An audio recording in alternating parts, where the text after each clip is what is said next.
Hello बच्चों, good morning and welcome to S R classes.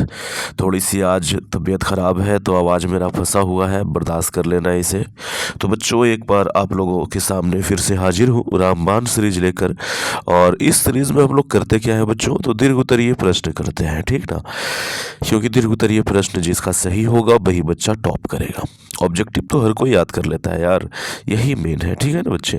तो आज के इस पार्ट में हम लोग राजनीति शास्त्र से दो प्रश्न उठाए हैं और दोनों ही बड़े इंपॉर्टेंट प्रश्न हैं जी। तो जो पहला प्रश्न है बच्चे वो ये है, और हाँ एक बात पहले ही बता दूं, ये पीडीएफ आपको कहाँ मिलेगा ये वीडियो के एंड में बता रहा हूँ, ठीक है बच्चों। हाँ, तो पहला जो प्रश्न है बच्चों वो ये है कि आप कैसे कह सकते हैं कि भारत एक धर्मनिरपेक्ष देश है। हाँ जी, भारत एक धर्मनिरपेक्ष देश है, ये आप कैसे कहोगे, इस बात का सबूत दीजिए। तो आइए शुरू करते हैं बच्चों, इसका उत्तर कैसे लिखेंगे। तो उत्तर की शुरुआत में हम ये लिखेंगे बच्चों कि भारत ने प्रारंभ से ही धर्मनिरपेक्षता के सिद्धांत को अपनाया है। भारतीय संविधान सभी को अपने धर्म, विश्वास और तरीके को अपनाने की पूरी छूट देती है। ठीक, ये बात हमने छूटते ही लिख देना है बच्चों, ओके, कि भारत का संविधान सभी के साथ क्या करती है ना। आगे लिखेंगे इस तरीके से पैराग्राफ चेंज करके कि भारतीय संविधान सभा द्वारा भारत को एक धर्मनिरपेक्ष राज्य घोषित किया गया है, और इसका अर्थ है कि राज्य का कोई धर्म नहीं है। ठीक है बच्चों, राज्य का कोई राजकीय धर्म नहीं है, और जब किसी राज्य का, किसी देश का राजकीय धर्म नहीं होता है तो वो एक धर्मनिरपेक्ष राज्य कहलाता है बच्चों। अब धर्मनिरपेक्षता के कुछ निम्न तथ्य हैं, जरा सा देखिए। तो स्वतंत्रता आंदोलन में भी देश के भीतर आपसी धार्मिक भेदभाव की जगह भाईचारा देखने को मिला है। जब भारत में स्वतंत्रता आंदोलन हो रहा था अंग्रेजों के खिलाफ, तो उस टाइम भी देश के भीतर जो है वो आपसी धार्मिक भेदभाव की जगह पर भाईचारा देखने को मिला था। गांधी जी के साथ खान अब्दुल गफ्फार खान थे, तो मौलाना अबुल कलाम आज़ाद थे, बड़े बड़े ये थे, और सब लोग मिल करके लड़ रहे थे। ठीक है बच्चों। दूसरा जो पॉइंट लिखेंगे बच्चों, भारतीय नागरिक चाहे हिंदू हो या मुसलमान, सिख हो या ईसाई, सभी के अंदर राष्ट्रीयता की भावना देखी जाती है।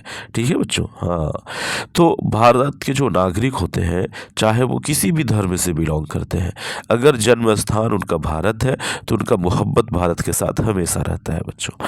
अगला प्रश्न है कि देश के भीतर धर्म के आधार पर किसी भी प्रकार का भेदभाव निषेध है।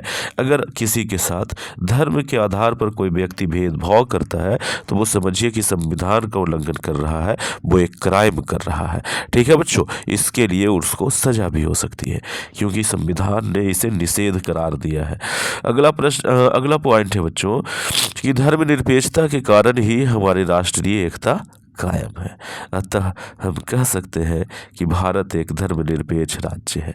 ओके, ये बढ़िया तरीके से हमने इसे फिनिश किया।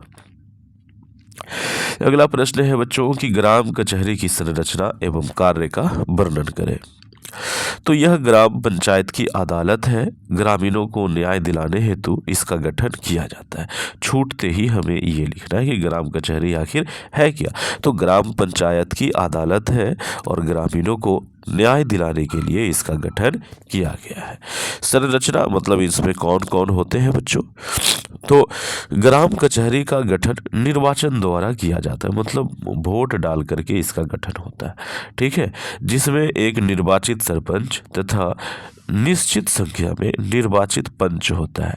ग्राम कचहरी में क्या होता है बच्चों, तो एक सरपंच होगा जो इलेक्शन जीत के आएंगे, और निश्चित संख्या में पंच होते हैं, कहीं पे 13 होते हैं, कहीं पे 14, कहीं पे 15 होते हैं, और ये भी इलेक्शन के द्वारा ही पहुंचते हैं जीत करके।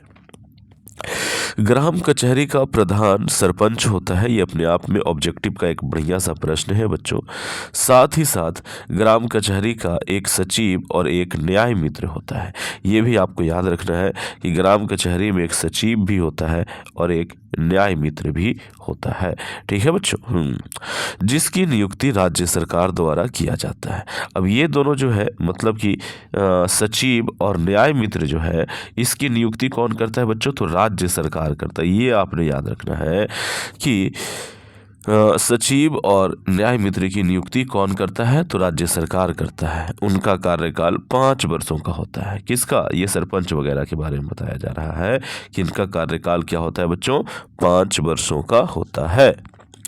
आगे लिखेंगे कि इसके कार्य क्या है। कार्य हेडिंग डालेंगे इस तरीके से और फिर लिखेंगे। जब भी कोई चीज़ खत्म हो जाए तो इस तरीके से ना आपको पैराग्राफ चेंज करके या लाइन चेंज कर करके आगे बढ़ना है ना। एक नया हेडिंग दे रहे थे तो हमने ना केवल पैराग्राफ चेंज किया बल्कि लाइन चेंज किया।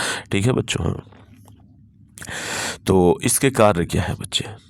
तो इसको यानी कि ग्राम कचहरी को फौजदारी एवं दीवानी दोनों प्रकार के मुकदमों की सुनवाई करने का अधिकार है। मतलब कि ग्राम कचहरी जो है वो फौजदारी के मामले भी देख सकती है, दीवानी मामले भी देख सकती है। ठीक ना, दोनों तरीके का अधिकार इनको दिया गया है। सरपंच सभी प्रकार के अधिकतम 10,000 तक के मामलों की सुनवाई कर सकता है। सरपंच जो है वो जितने भी प्रकार के मुकदमे होते हैं सभी का वो ये कर सकता है, मतलब कि सुनवाई कर सकता है। शर्त बस इतना है कि मामला अगर आर्थिक रूप से 10,000 से ज़्यादा का हो तब नहीं करेंगे। अदरवाइज 10,000 से कम का अगर मामला हो तो सरपंच उसकी सुनवाई कर सकता है बच्चों। न्याय मित्र सरपंच के कार्यों में सहयोग देता है, जबकि ग्राम सचिव या न्याय सचिव जो है ग्राम कचहरी के कागजातों को देखता है। इस तरीके से हमारा जो ग्राम कचहरी का संरचना एवं कार्य है वो फिनिश होता है। तो कैसा लगा आपको ये वीडियो? कमेंट करके अवश्य बताएं। अच्छा लगा है इसे एक लाइक करें, दोस्तों में शेयर करें। चैनल पे पहली बार है, चैनल को सब्सक्राइब कर करके घंटी का बटन दबा लें बच्चों। अब सवाल उठता है कि ये PDF कहाँ मिलेगा, तो मैं इसके लिए अभी आपको फ़ौरन दे देता हूँ, बता देता हूँ कि कहाँ से मिलेगा। ओके बच्चों, तो PDF की प्राप्ति के लिए आपको यहाँ पे अपने क्रोम ब्राउज़र पे आना है और यहाँ आके लिखना है बच्चों SR क्लासेस और लास्ट में लिखोगे GB और इस तरीके से आपने उसे सर्च कर देना है। जब आप सर्च करोगे तो आप यहाँ पहुँचोगे। ऊपर में जो सबसे ऊपर में वेबसाइट आपको दिख रहा है ये वाला, जिसमें ये वाला आपको इसी पे क्लिक करना है। मेरा फ़ोटो दिखेगा उसमें, ठीक है, आपको उस पर क्लिक कर देना है। क्लिक करेंगे तो आप यहाँ पहुँच जाएंगे और यहाँ पहुँचने के बाद आपको जाना है न्यू अपडेट्स में। यहाँ बहुत सारे कॉलम्स बने हुए हैं बच्चों, तो आपको कहाँ जाना है? न्यू अपडेट्स में जाना है। यहाँ पे आइए, यहाँ पे आपको थोड़ी देर के बाद ये चीज़ आपको दिखने लगेगी। ठीक है बच्चों, अभी थोड़ी देर में अपडेट अभी नहीं हुआ है, थोड़ी देर में अपडेट होकर के आपको यहाँ पर ये चीज़ें दिखने लगेगी। ठीक है, ये देखिए डमी एडमिट कार्ड वगैरह का डाउनलोड लिंक यहाँ पे दिया गया है, आप यहाँ से डाउनलोड कर सकते हैं बच्चों। ठीक, हाँ ओके। अब देखो कई बार क्या होता है ना कि कुछ बच्चों को तो ये दिख जाता है कि हाँ जी रामबाण सीरीज का ये आ गया है, अगला पार्ट आ गया है, लेकिन बहुत सारे बच्चों को नहीं दिखता है।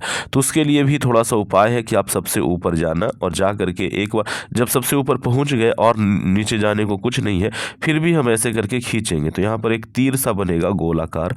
ठीक ना, जब वो बन जाए तो ऐसे छोड़ देंगे तो ये पेज रिफ्रेश होता है बच्चे इस तरीके से। फिर आप नीचे जाना और जा करके देखना, फिर आपको वो सारी चीज़ें दिखेंगी। ठीक है, न्यू अपडेट्स में आपको वो सारी चीज़ें दिखेगी। अभी चूंकि ये अपडेट नहीं हुआ है तो इसीलिए आपको नहीं दिख रहा है। ठीक है बच्चों, तो मान के चलिए कि 10-11 बजे तक ये आ जाएगा। ठीक, आप आकर के यहाँ से उसको पढ़ सकते हैं, डाउनलोड कर सकते हैं, स्क्रीनशॉट ले सकते हैं, जो करना चाहे वो कर सकते हैं। ठीक है बच्चों, तो ठीक है, मिलते हैं नेक्स्ट वीडियो में। Thank you, thanks for watching. बने रहें SR क्लास के साथ।